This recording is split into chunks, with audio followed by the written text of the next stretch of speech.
उत्तर पूर्वी राज्यों में भाजपा के दमदार प्रदर्शन से खुश प्रधानमंत्री नरेंद्र मोदी ने कहा कि भाजपा केरल में भी सरकार बनाएगी। प्रधानमंत्री के इस बयान पर लेफ्ट और कांग्रेस ने एक सुर में कहा है कि केरल भाजपा के लिए सिर्फ एक सपना है। लेफ्ट कांग्रेस की यह प्रतिक्रिया भाजपा मुख्यालय पर दिए गए प्रधानमंत्री के उस भाषण के बाद आई है, जिसमें उन्होंने कहा था कि भाजपा पूर्वोत्तर की ही तरह केरल में भी झंडा लहराएगी। प्रधानमंत्री मोदी ने भाषण के दौरान कहा था, जैसे जैसे विपक्ष के झूठ उजागर हो रहे हैं, मुझे आने वाले वर्षों में यकीन है कि जैसा मेघालय और नागालैंड में हुआ है और गोवा में हो रहा है, भाजपा का गठबंधन केरल में भी सरकार बनाएगा। प्रधानमंत्री के भाषण पर प्रतिक्रिया देते हुए सीपीआईएम नेता और एनए बेबी ने इसे दिन में सपने जैसा बताया है। उन्होंने कहा कि प्रधानमंत्री मोदी को याद रखना चाहिए कि उनकी पार्टी ने 2021 के राज्य चुनावों में केरल विधानसभा में अब तक की एकमात्र सीट भी खो दी थी। एमए बेबी ने प्रधानमंत्री नरेंद्र मोदी के बयान को दीवा स्वप्न बताते हुए कहा कि पीएम नरेंद्र मोदी दिन में सपने देखने के हकदार हैं, लेकिन उन्हें याद रखना चाहिए कि राज्य विधानसभा में भाजपा की एकमात्र सीट भी अब बाकी नहीं है। भाजपा का केरल से सफाया हो चुका है। संयुक्त राष्ट्र मानवाधिकार परिषद में पाकिस्तान की ओर से दिए गए बयान पर भारत ने पलटवार किया है। भारत ने जवाब के अधिकार राइट टू रिप्लाई का इस्तेमाल करते हुए कहा कि पाकिस्तान के प्रतिनिधि ने एक बार फिर हमारे खिलाफ दुर्भावनापूर्ण दुष्प्रचार के लिए इस मंच का दुरुपयोग किया है।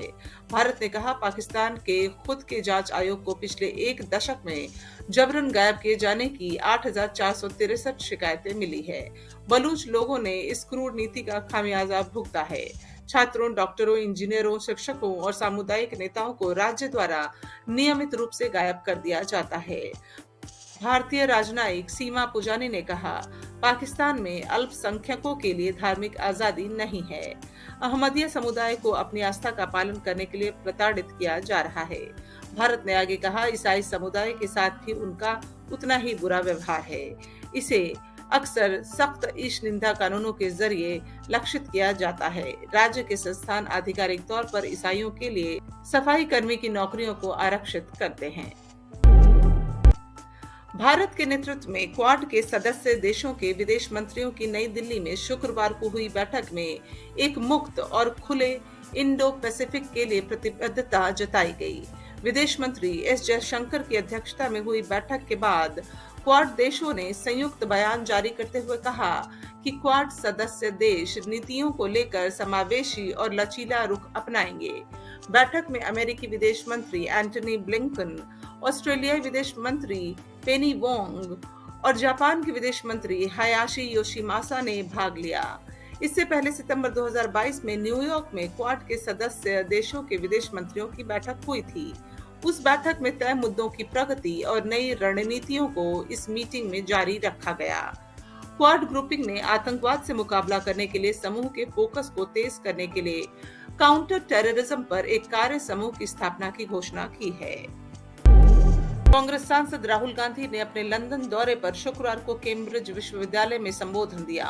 अपने व्याख्यान के दौरान शुक्रवार को राहुल गांधी ने कहा कि लोकतंत्र के लिए जरूरी संस्थागत ढांचा बाधित होता जा रहा है और भारतीय लोकतंत्र की बुनियादी ढांचे पर हमला हो रहा है। उन्होंने यह भी कहा कि सरकार उनकी जासूसी करने के लिए पेगासस का इस्तेमाल कर रही है। राहुल गांधी, जो कैम्ब्रिज जज बिजनेस स्कूल के विजिटिंग फेलो हैं, उन्होंने 21वीं सदी में सुनने के लिए सीखना विषय पर विश्वविद्यालय में छात्रों को व्याख्यान दिया। कांग्रेस सांसद ने कहा, भारतीय लोकतंत्र पर हमला हो रहा है।